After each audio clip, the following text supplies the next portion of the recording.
டேம்பாலேருந்து Salt Lake city போயிட்டுருக்கோம். 8 days of Yellowstone ட்ரிப்போட first day. Salt lake சிட்டியிலேருந்து opposite direction Bryce கேனியனுக்கு போயிட்டு இருக்கோம். சால்ட் லேக் சிட்டியிலேருந்து 4 hours ட்ரைவில் நிறைய கேனியன்ஸ் இருக்குது. எல்லோஸ்டோனுக்கு ஆப்போசிட் டைரக்ஷனில் போகணும்.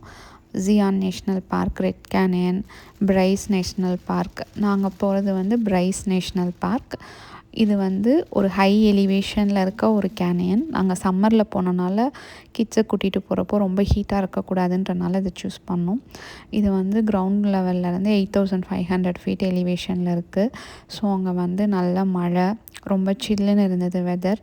ஸோ நீங்கள் பிரைஸ் கேனியன் போனால் கண்டிப்பாக சில் வெதருக்கு ஏற்ற மாதிரி போய்க்கோங்க, ஈவன் இந்த சம்மர். இங்கே வந்து ஜெயிண்ட் கேனியன்ஸ் பார்க்க முடியாது.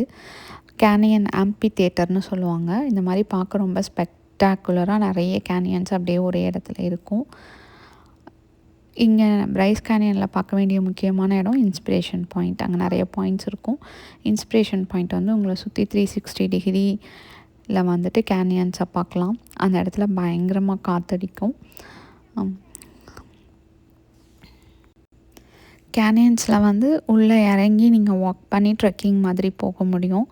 நாங்கள் போனப்போ பயங்கர மழை பெஞ்சனால ரொம்ப சேரும் சகதியமாக இருந்தது, அதுக்கு போகலை. ஸோ நீங்கள் போகிறீங்கன்னா அது வேணாலும் பிளான் பண்ணி போகலாம்.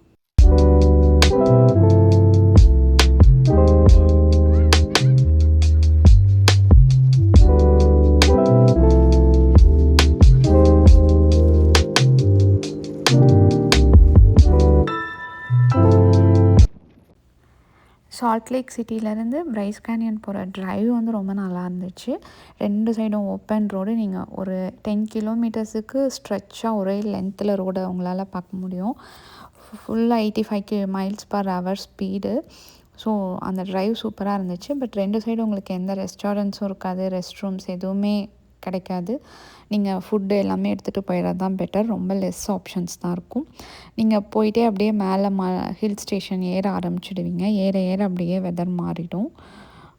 That's it. தேங்க்யூ.